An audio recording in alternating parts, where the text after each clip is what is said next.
At dapat handa tayo sa ganyang mga uri ng panahon. What can we do and what wisdom can we glean from the Bible as to about what we can do when we are down and out? When you are down and out, acknowledge your situation.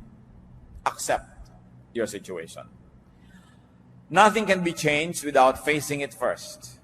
Dapat tinatanggap. Yun po mga on denial, yun ang mga hindi nakakalutas ng kanilang mga suliranin. Yung ikinukuble nila yung katotohanan at pinipilit nilang ibahin sa kanilang pagkaunawa, yung malinaw naman dapat at kitang-kita nila na may problema. Psalm 42 verse 6, "My soul is downcast within me."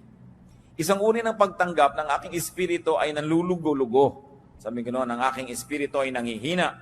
Psalm 38, 6-8, "I am bowed down and brought very low. All day long I go about mourning. My back is filled with searing pain. There is no health in my body.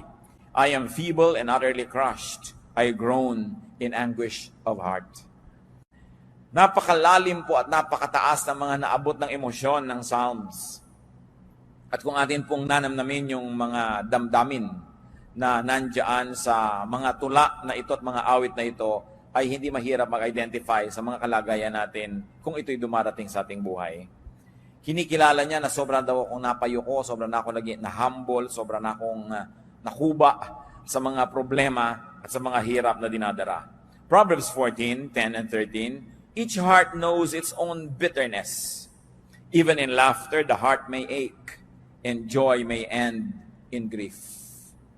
Isang malungkot na katotohanan, subalit hindi kailangan sobrang maging malungkot dahil pwede namang maiba ang inuuwian ng ganitong mga kalagayan sa buhay. At ang tangi lang daw na yung may-ari ng puso, yung may katawan, yung may kalooban ng lubos na makakaunawa sa lalim ng kanyang mga kapighatian.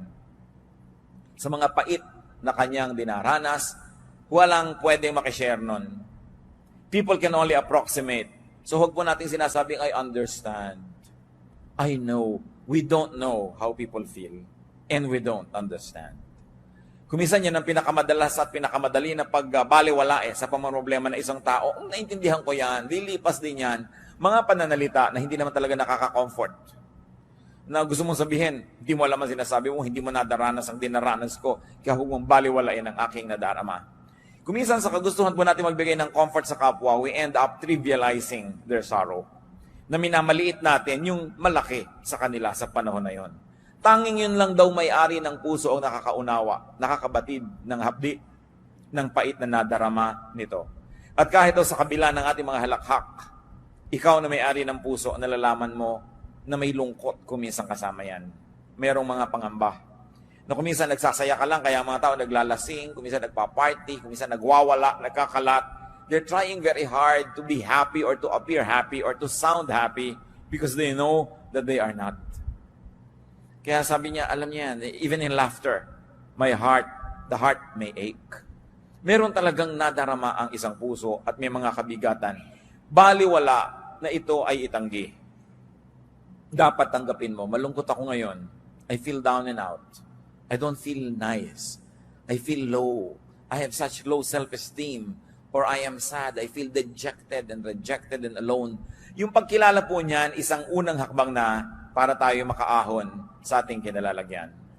Another thing we do when we are down and out, limit your load. Kahit po mga tulay, makikita natin sa highway, load limit, 15 tons. Sa maliliit na tulay, 10T, nakalagay yon. Ibig sabihin, 10 tons, 10,000 kilos ang kaya lang dalhin ng tulay na yon. Laging may load limit. Kung may dala kayong carry-on baggage, sinusukat-sukat pa yan o lampas ka na sa timbang dahil ito lang ang iyong limit. At ang puso po ng tao may hangganan ng kaya niyang dalhin na pighati. Respect your load limit. Huwag tayong magpaka-super-superman or superwoman when we are not. Huwag nating pagmukhaing magaan kung hirap na tayo.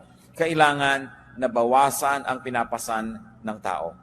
Lalo't ang pinapasan ay kasalanan, hindi mo na madala-dala, kailangan magbawas ng mga kasalanan para gumaan-gaan ang ating nararamdaman. Psalm 38 verse 4, "My guilt has overwhelmed me like a burden too heavy to bear." Wala na yatang bibigat pa na dalahin kesa sa guilt. yung inuusig ka ng iyong budhi, napakahirap dalhin yan. At kung nilalasing mo ang iyong sarili, nililibang mo ang iyong sarili para malimutan mo ikay nagigilty, lalo lang yan bumibigat. At kung tayo po ay nasa isang uri ng ginagawa natin na lalong nagpapabigat ng kalagayan, what is important to do is to get out of the game. Kailangan nakikita natin, ano ba yung source ng aking sorrow? Ano yung source ng aking mga pagiging down and out? Kailangan magbawas ako nito. Tanggalin ko ito o tumakas ako mula sa ganitong mga kalagayan. Ecclesiastes 11:10, so then, banish anxiety from your heart and cast off the troubles of your body. So sabi, kailangang pilitin mong bunutin mula sa puso mo yung mga nakatarak na mga balaraw. Hindi yung ang lagi mo na lamang na idolo ay ang Mater Dolorosa, no, na mayroong 7 punyal na nakatarak sa kanyang puso. Tingnan mo naman ang facial expression. Di ba talagang nagkanda bigat-bigat na? Hindi dapat yun gayahin. Hindi dapat na napakarami mong pinapasan. May mga tao po kasi meron silang ganyan may messianic complex. They think that they are the saviors of the world. Papasanin nila ang daigdig. Pero merong kaya ang tao at merong hindi na kaya. Kung meron tayong activity na sobrang stress ang ibinibigay sa atin, stop. Have a break. Have a vacation from it. Kung meron tayong mga relasyon na talagang stressful, putulin, wakasan, o bigyan muna ng recess, bigyan ng break. Kailangan isara ang pinanggagalingan ng mga nagpapahirap. The Arabs have a saying, close the door that brings in the draft. Yun daw, pinto na pinapasukan ng ambon, ng hangin, ng ulan na isara. At bakit pinto? Kasi wala mga bintana ang bahay nila. No? Sa Arabian Peninsula, the architecture there, wala talaga mga windows. So ang isasara nila, pinto, sa atin, bintana. At tayo kasi may mga media agwa, bihira tayong tinatamaan ng ulan papasok sa bintana, di ba? Pero sa kanila, basta umulan kasi hindi kasama sa plano ng architecture nila, pasok agad sa bahay nila. So sabi nila, close the door that brings in the draft, even the wind that you don't like. Mga kapatid, kung sakasakali that you're feeling down and out, or you're about to feel down and out, i-identify nyo agad, saan nagmumula itong feeling na ito? Sino ang nagdadala nito sa buhay ko? Anong activity ko ang pinagmumulan nito? At agad-agad ninyong itigil, isara, bitawan, pagpaalaman dahil hindi marapat na patuloy kayong magdala ng load hanggang mag-break. Marami mga nagbe-break Kahit yung mga circuit breakers. May load lang dapat ang isang bahay na dinadala niya ng kuryente. Kaya tayo may fuse. Pag sobrang pumasok na kuryente, hindi kakayanin ng load, magtitrip ang fuse. Titigil sa pag-andar para i-protect yung bahay sa pagkakasunog. Ang katawan natin, may load yan ng pagod, kaya natutulog. Kaya itinutulog yan, kasi sinasabi ng katawan mo, tapos na ang load mo, hanggang dyan ka na lang. Ano nangyayari po sa mga nagda-drugs? Kadalasan 3-4 na araw walang tulog. Kakaya nilang tumayo na walang tulog. Pero tingnan nyo, para sila mga naglalakad na kalansay. Kasi hindi talaga kaya ng katawan, artificial lang yung power. At lahat ng bagay na artificial, may bayad. May singil. Ang hindi ipinagpapahinga, ipagpapahinga mo rin yan. Kaya yung talagang ayaw magpahinga, nagkakaroon ng karamdaman. Wala nang magawa dahil talagang hindi na kayang bumangon. Babawi at babawi ang katawan sa mga utang natin sa Kanya. So what could be giving you load? Limit your load. You have to be kind to yourself. Another thing to do when we are down and out is to share your burden. You not only limit your burden, but you also share your burden with a friend. To confide in a friend is very important. Napansin niyo po ba na kung minsan maihingan niyo lang ang problema niyo sa isang napagkakatiwalaang tao kahit wala siyang ibinigay na payo, kahit hindi siya nagpautang, kahit wala siyang ibinigay na tulong, gumaan na? That's important to have friends. Friends divide our sorrow and they multiply our joy. Kaya pag tayo po may mga dinedevelop na mga friends, una, we enjoy the friendship. 2, they enjoy our friendship. And 3, if you have not yet relied on that kind of friendship, you are just saving for a rainy day. Nakakailanganin mo isang kaibigan na pwede mong pagkatiwalaan, pagsabihan ng mga problema mo na hindi mo masabi sa iba, nakakagaan. Deuteronomy 1:12, but how can I bear your problems and your burdens and your disputes all by myself? Sabi, hindi ko kaya yan mag-isa. Kailangan meron akong kasama. kailangan meron akong katuwang. Ecclesiastes 4:10, if one falls down, his friend can help him up. Kung wala kang ginawa kundi magyabang sa iyong kaibigan, magpa-impress, magpasikat, paano mong aaminin sa kanya ang iyong mga suliranin? Paano ka magpapatulong sa mga kabigatan? Kaya kailangan meron ka man lang isa o dalawang tao sa mundo na hindi mo ini-impress. Yung kung ano ka lang yun ang pagkakaibigan ninyo, hindi yung kung ano yung akala niya tungkol sa'yo. Kasi talagang pag namang problema na po ang tao, ang pinakamahalaga, yung may makakaharap ng tao, hindi mo kailangan magkunwari. Hindi mo kailangan magbalat kayo. And it is a gift of God to have at least one person like that in your life na maaamin mo ang mga ipinakakalihim-lihim mo sa buhay. At kung minsan, malaman lang niya yun at malaman mong alam niya, napakalaking tulong na sa iyong buhay. Ecclesiastes 4:10, but pity the man who falls and has no one to help him up. Hindi ang tunay na kahabag-habag. Friends can be angels, especially in difficult moments. And friendship in the Bible is very precious. Proverbs 17:17, a friend loves at all times, and a brother is born for adversity. Kaya daw may kaibigan, kaya tayo may mga kapatid, para sa mga panahon ng kagipitan. Bagamat dapat ang nagsasabi nun yung tumutulong, hindi yung nangangailangan ng tulong. Pag sinabing, that's what friends are for. Dapat ang nagsasabi nun, yung tumutulong, hindi yung nangangailangan. That's what friends are for, kailangan tulungan mo ako. Naiiba yung value. Yung ikaw yung tumutulong, ayaw niyang tanggapin. So that's what friends are for. Nandito ako para katulungan. Ang nagsasabi niyan po yung tumutulong. No? Hindi natin inuobliga ang mga kaibigan natin, that's what friends are for. Therefore, ay momolestyahin kita. But a friend loves at all times. At kung minsan, ito po ang pinaghihinanakit ng mga tinatawag nating non-Christians, mga unchurched, mga hindi born again, sa mga kaibigan nila na born again.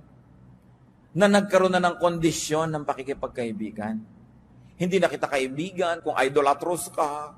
Hindi na kita kaibigan kung ang baptismo ay ganito lang, hindi katulad ng baptism ko. Hindi na kita kaibigan pag ganito ang doctrinal stand mo sa ganyang bagay, sa ganung bagay. Nagkaroon ng patakaran ng pakikipagkaibigan. Samantalang sa Bible mismo sinasabi, a friend loves at all times. At kung nangangailangan po tayo ng modelo, hindi ba sapat pa at lampas-lampas pa ang Panginoong Hesus na modelo? That while we were yet sinners, He loved us. So why can't born-again Christians love people who don't share their convictions?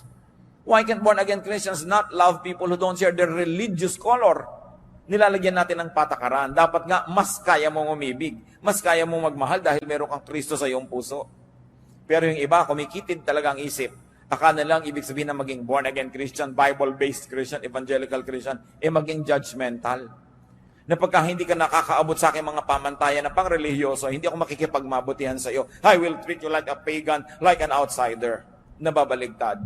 Dapat ang Kristiyano, mas kaya nating umibig ng walang patakaran.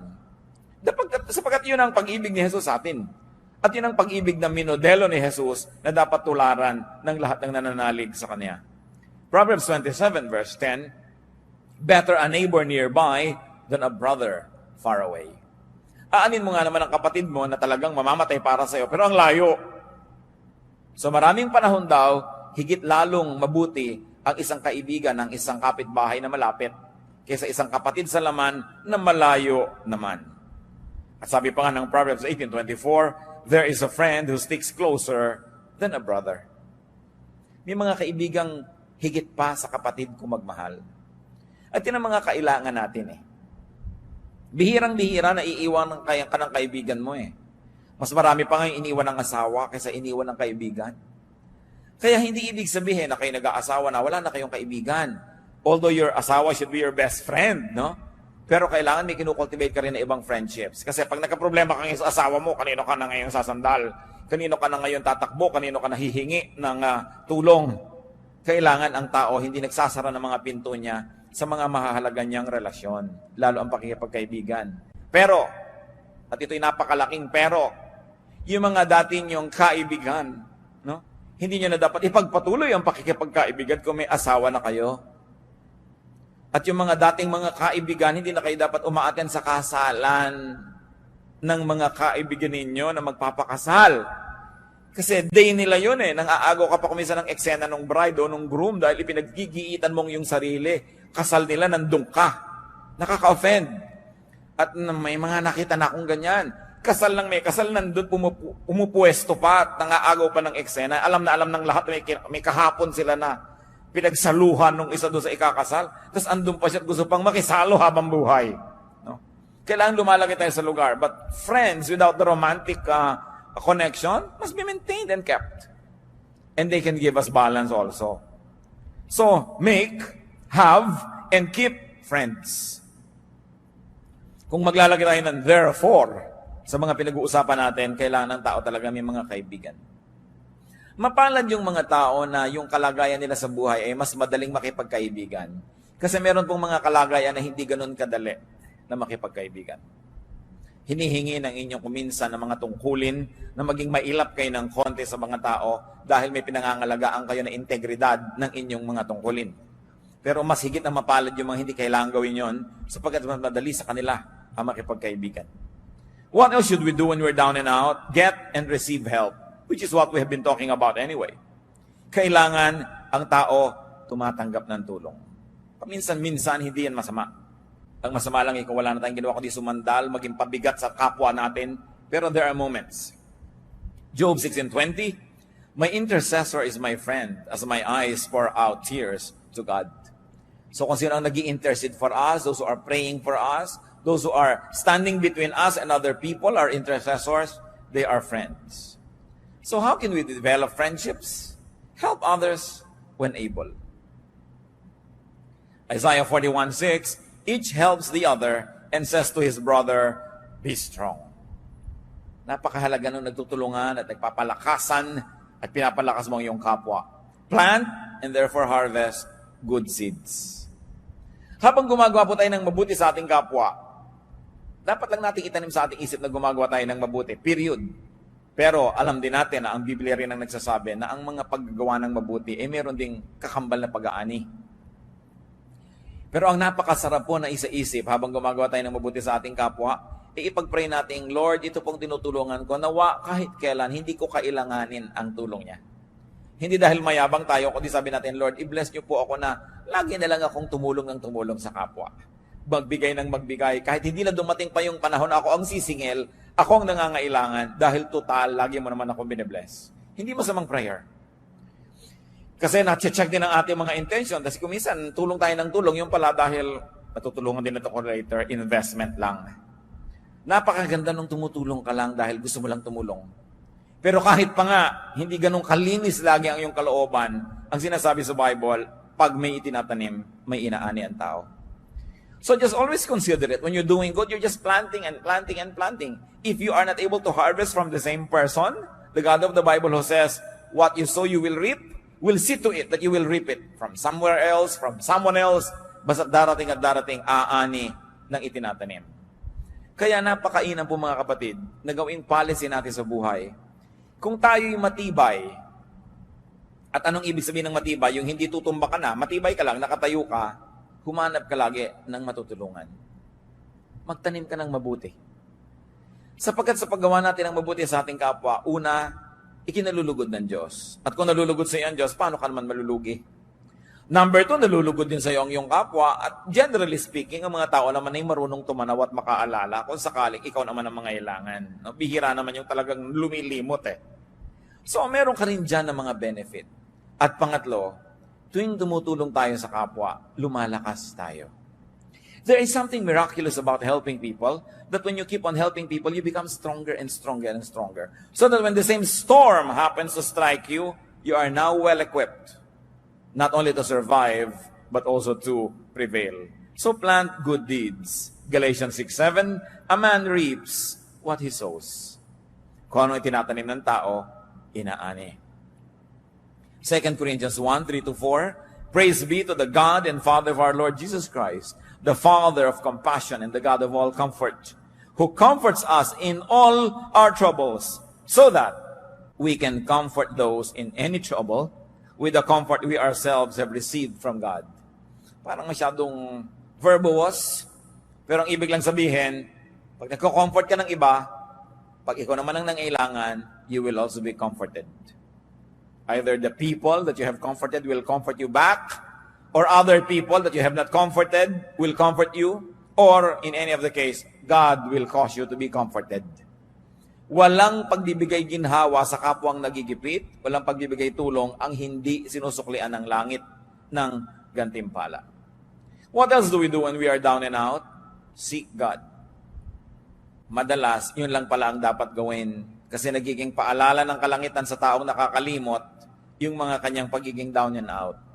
Sometimes feelings of inadequacy and failure, even ill health, danger, are just reminders from God that we are forgetting Him.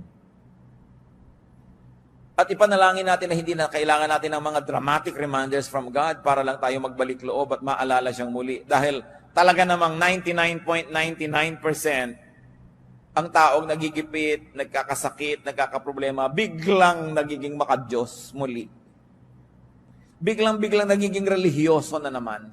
Biglang-biglang nagiging madadasalin at gustong ipagdasal din siya ng iba. Biglang nabubuklat uli ang mga inaanay na Biblia. At biglang umaattend uli ng mga religious services na matagal na hindi sinisipot pag ang tao ay sobrang nagigipit. Kaya yung pagiging gipit din po mga kapatid, kung ang nagiging bunga ay nagbabalik loob tayo sa Diyos, yan man ay pagpapala. Pero ipanalangin natin, huwag na tayong dumating sa ganon, na talagang inilugmo ka, pinaluhod, binugbog para lang duguan kang bumalik sa pana ng Diyos. Dahil talaga ang tao, pagka wala nang maipagyabang, yun na lang ang huling gagawin magbalik loob. Humingi ng tawad at humingi ng habag. Napakasarap yung ang ganda-ganda ng buhay mo, ang ginahawa, tapos ang lapit-lapit mo pa sa Diyos. Yung hindi ka na kailangan magkaroon ng mga panganib at hirap para lang lumapit muli sa Diyos.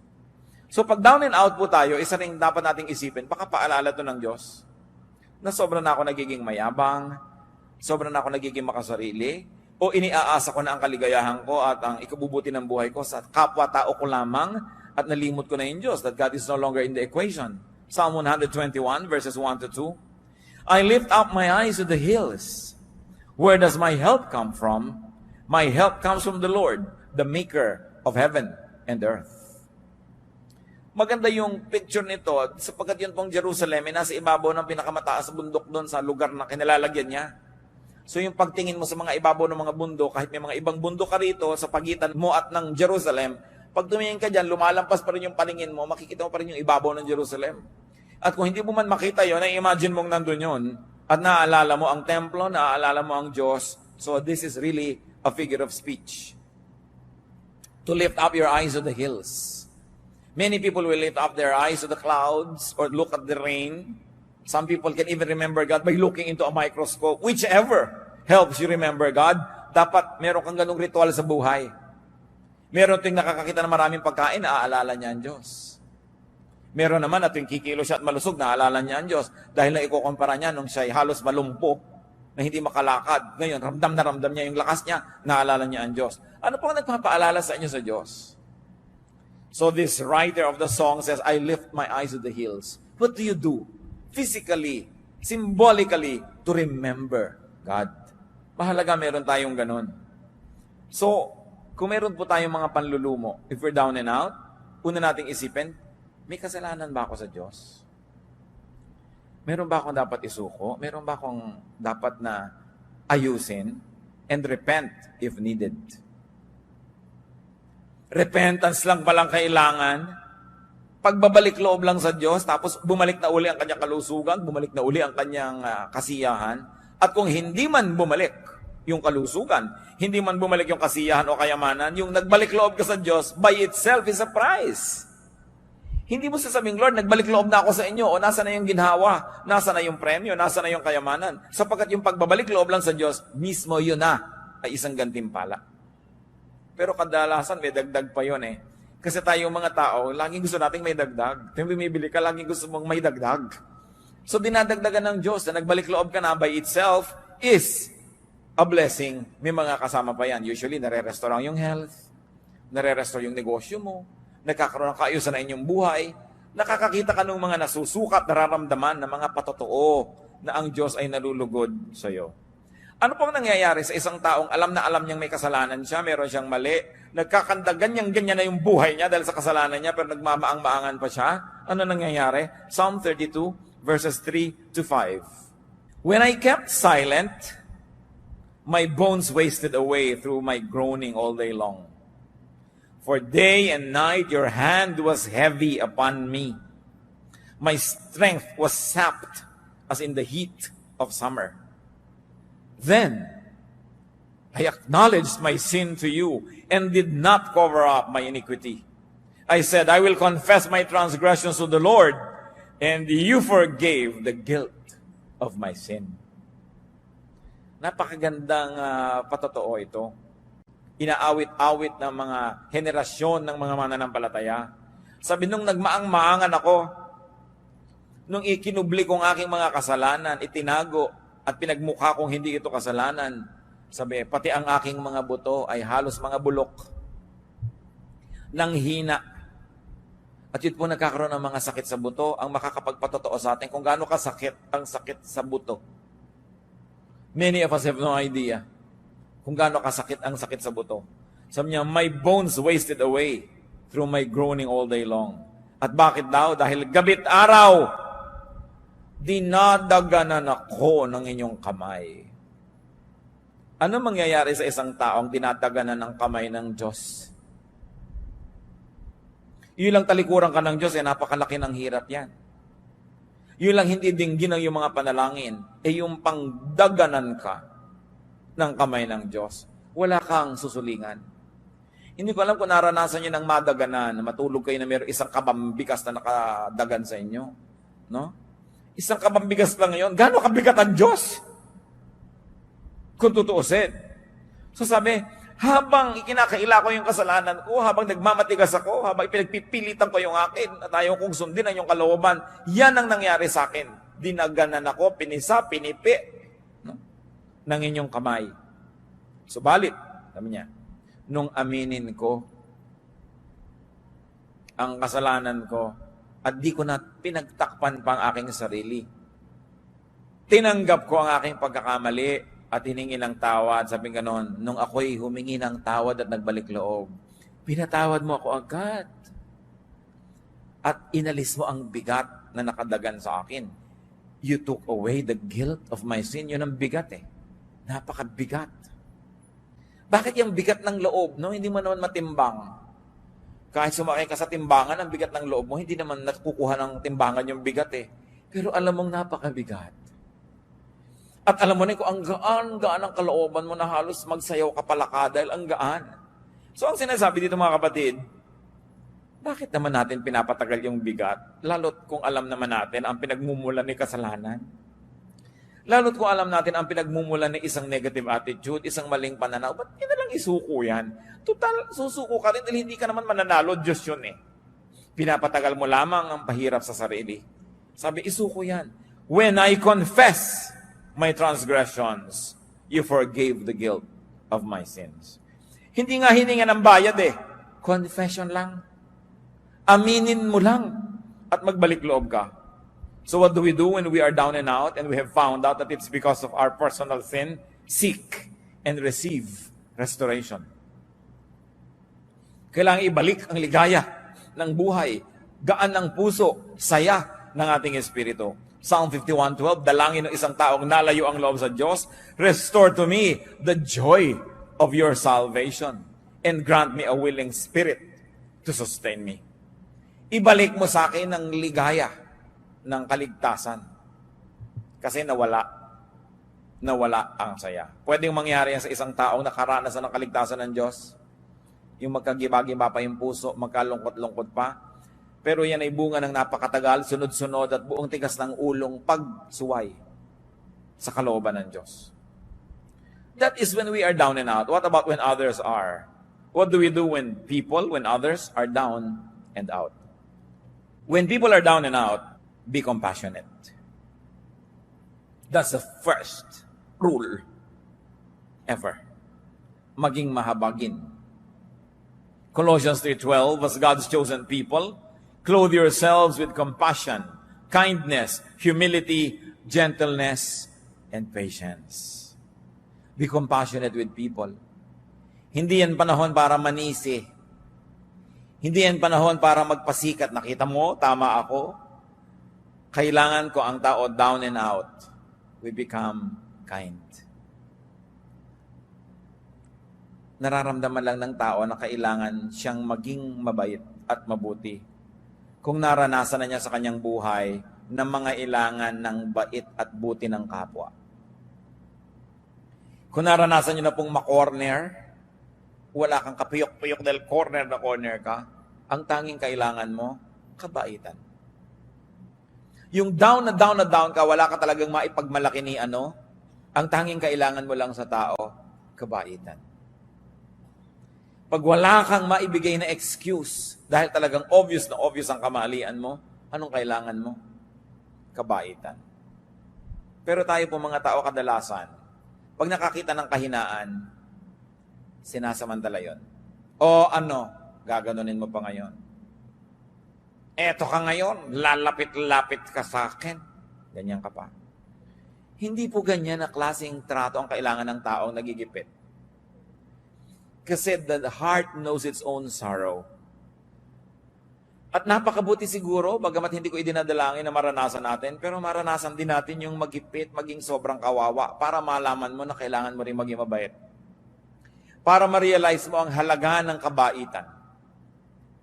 Kaya nakakalungkot ang isang taong tumatanda na kakaedad, masungit pa rin. Yung hindi pa rin maunawain, hindi mapagbigay, hindi mapagkandili, hindi mapagpatawad, kasi para namang wala siyang natutunan sa buhay niya.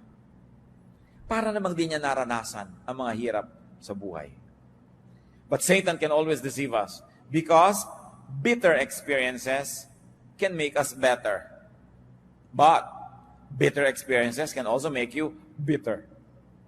Pipiliin mo lang, will I be bitter? Will I be better? Sa mga nararanasan kong hirap sa buhay, anong gagawin kong policy sa mga taong dumaranas ng ganodong hirap?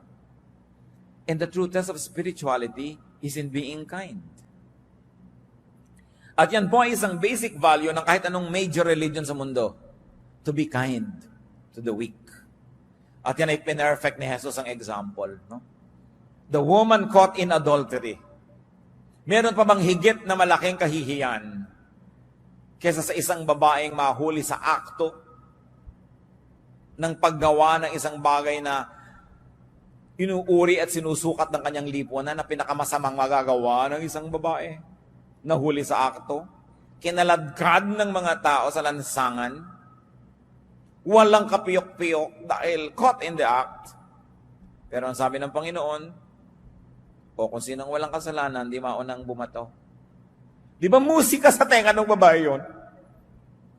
Subukan ko nyo kung kayo yung babatuhin. Kung hindi musika sa inyo yung sabihin ng tao na, tinanong anong gagawin namin sa kanya? Inilagay sa kamay ni Jesus ang mangyayari doon sa babae Alam nyo, madalas nasa kamay natin ang mangyayari sa ating kapwa. Kumisan kuya kayo ng isang pamilya, kayo tong breadwinner, may nagkamali, kumisan nasa kamay ninyo kung ano mangyayari sa kanya. Kasi yung opinyon, papakinggan ng iba. Kumisan kayo yung tatay, kayo yung nanay, anong gagawin nyo sa isang taong ganun? Pinakita sa atin, Jesus, ang dapat gawin. Sabi niyo, yung mauna na yung walang pagkakamali. Kaya dahil doon, walang naglakas loob bumato. Kailan nyo ibinibigay yon? Kailan natin kakailanganin yon? Remember, what you sow is what you reap. Napakahalaga na iniisip niya. Kaya ang ating beginning na verse you don't know what a day may bring forth. Be kind, because you don't know when you might be the recipient of the same kindness. So when people are down and out, be compassionate to them, communicate with them. Ang isang napakahirap na mangyari sa isang tao pag siya down and out ay yung ma-isolate. Yung nag-iisip siya, hindi kaya ako tinatanggap ng mga tao, ipinupuwera nila kaya ako sa kanilang buhay. Communicate with them. Yung mga talunan, communicate with them. Kasi iniisip nila, meron pa kayang tatawag sa akin, may magte-text pa, natalo ako sa eleksyon, natalo ako sa contest, natalo ako sa kahit ano pa man. Dahil siyempre maraming kung bumabati sa nanalo, doon sa natalo. Meron pa bang bumabati dyan? Communicate. And when we communicate, we're saying, I'm here, I'm available, I am willing to help. Galatians 6:2, carry each other's burdens, and in this way you fulfill the law of Christ. So be kind-hearted, be gentle. Ephesians 4:2, be completely humble and gentle, be patient, bearing with one another in love.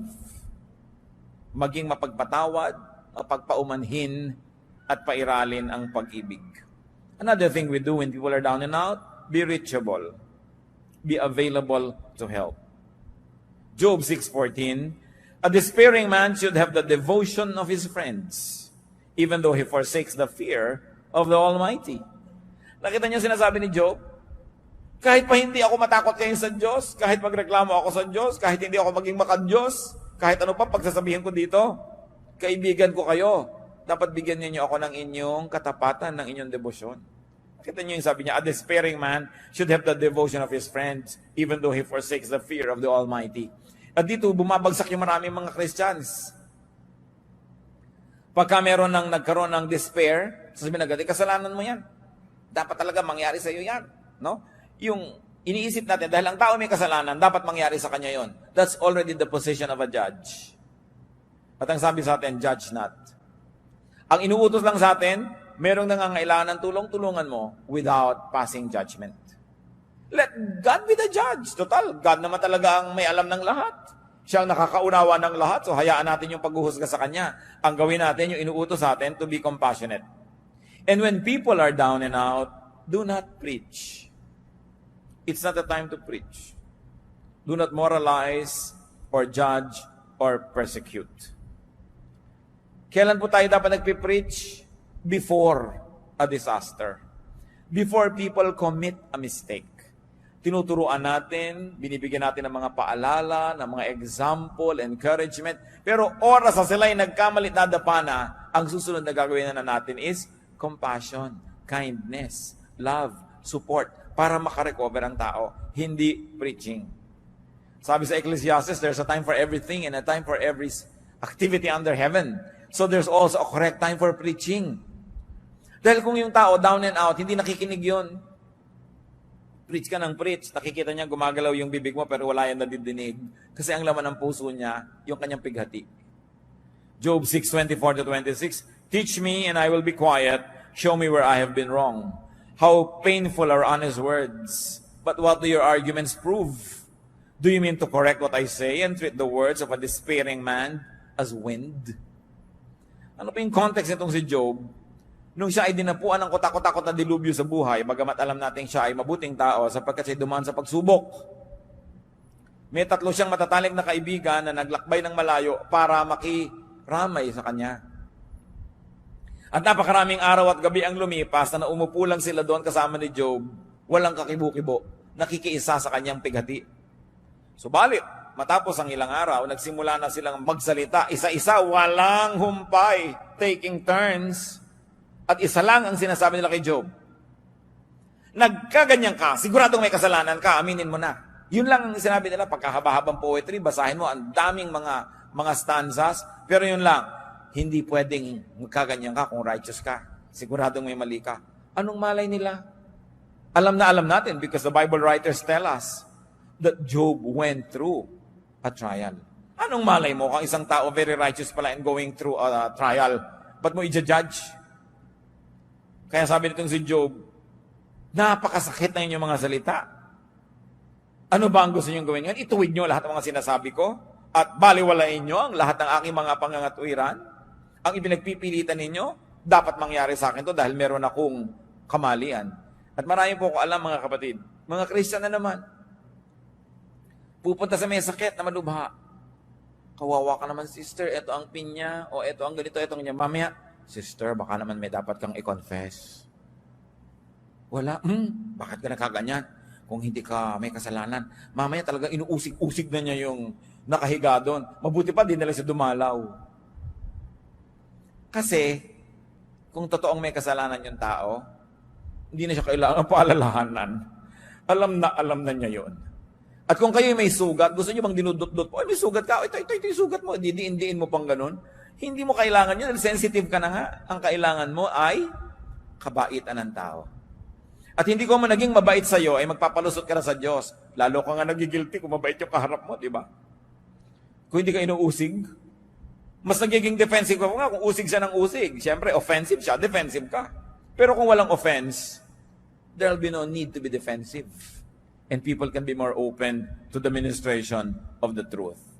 So, if people are down and out, it's not a time to preach. Mga kapatid, kung magpipreach kayo sa isang taong nagkamali na, ibig sabihin, hindi kayo nag-preach bago siya nagkamali.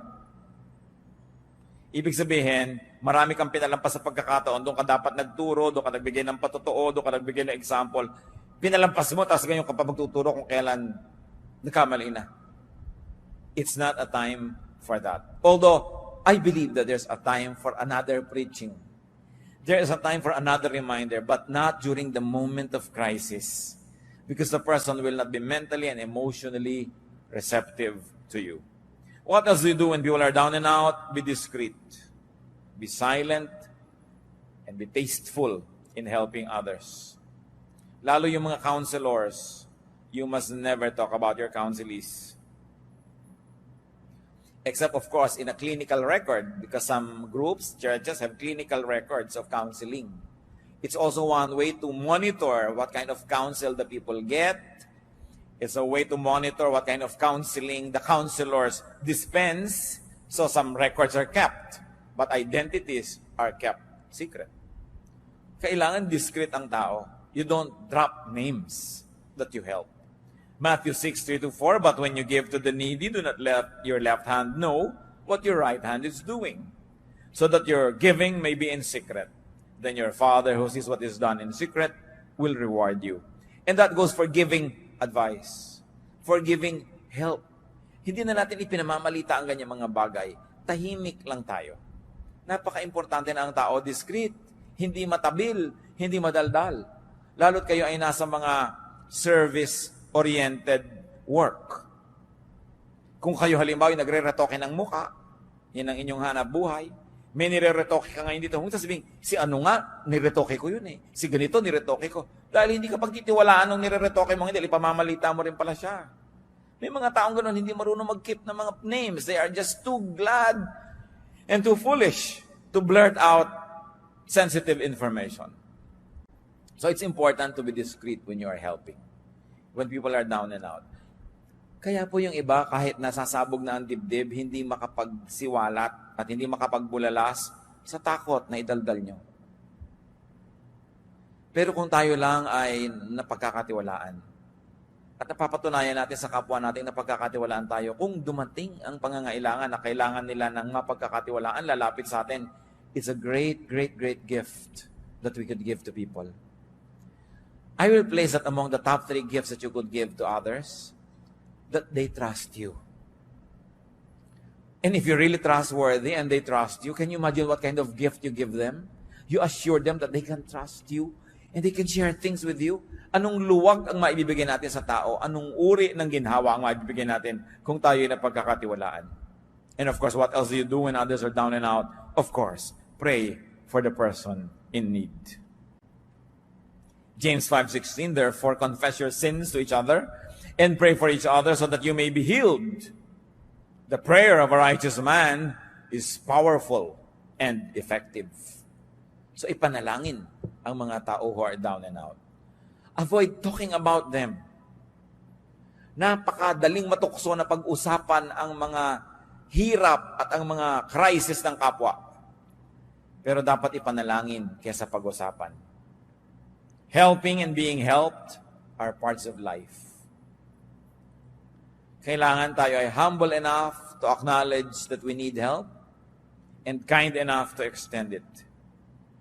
Be humble when down and out. Yung iba naman, down and out na, mayabang pa.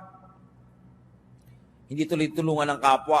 Gusto pa ng kapwa tuloy makita, lalo pa siya magkabuwal-buwal para maging humble. So be humble when down and out. Be humble when not down and out. In fact, be humble when strong. Because you don't know what a day may bring forth. Life is a mist. Life situation can change in an instant. Proverbs 27:1, Do not boast about tomorrow, for you do not know what a day may bring forth. Ano ang magandang pamantayan kung paano tayo makikitungo sa mga down and out?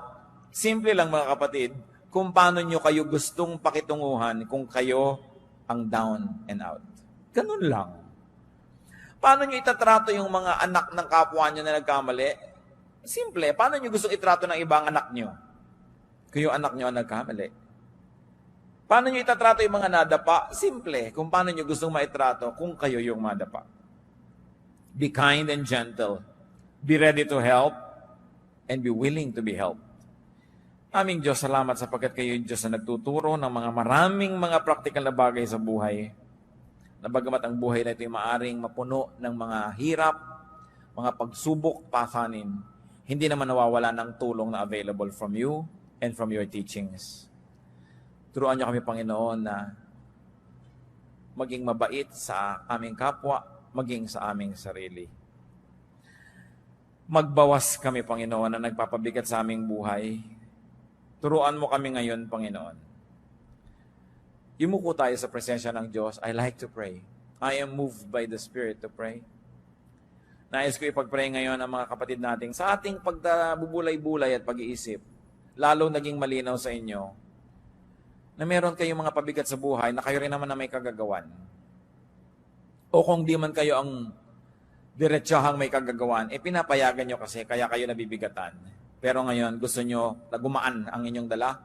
Kung ngayon nagpapasya kayo, natitigilan nyo na ang paglalagay sa sarili nyong likod ng mga pabigat, o kaya di na kayo papayag na pabigatan pa kayo ng mga iba o ng mga sitwasyon. I like to pray for you. We'll ask God for strength and we will ask for God's help that you may be able to do the right thing to do to limit your load. Kung kayo ito, kasi sabi niya, ako'y may kagagawan kung ba't marami rin ako mga dalahin, pero ngayon gusto kong gumawa ng commitment na gagawin ko na kung ano ang magagawa para mawala ang pabigat na ito. You want to make that commitment, we'll ask for strength. We're going to pray. Salamat sa Diyos dahil kumikilos siya sa ating mga puso. Para ano pa dinig mo ang salita ng Diyos? Dala mo na naman ang dala mo mga pabigat. Parang walang narinig. Parang hindi tinablan ng salita ng Diyos. Hindi nakakahiyang sabihin sa Diyos na, Diyos ko, responsible din ako kaya marami kong dala. So ngayon sabihin ko, Lord, with your help, titigilan ko na. Ayoko nang payagan ang ganito mga bagay. Hindi na ako lilikha ng sarili kong mga pabigat o kaya pipigilan ko na ang pagpapabigat sa akin na gawa ng iba. Heavenly Father, kumuha po kayo, Panginoon, na isang himala. Bigyan nyo ng kakayahan ang mga anak mo na gawin ang dapat gawin. Kung sila ang may kagagawa ng sarili nilang mga kabigatan, turuan mo ng gagawin para matigilan ito, O Diyos. Lalong-lalo kung alam na naman ang dapat gawin, ang ibigay nyo, Panginoon, isang matibay na pasya na itigil ang mali at gawin ang tama para mawala ang mga pabigat na sila mismo ang naglalagay.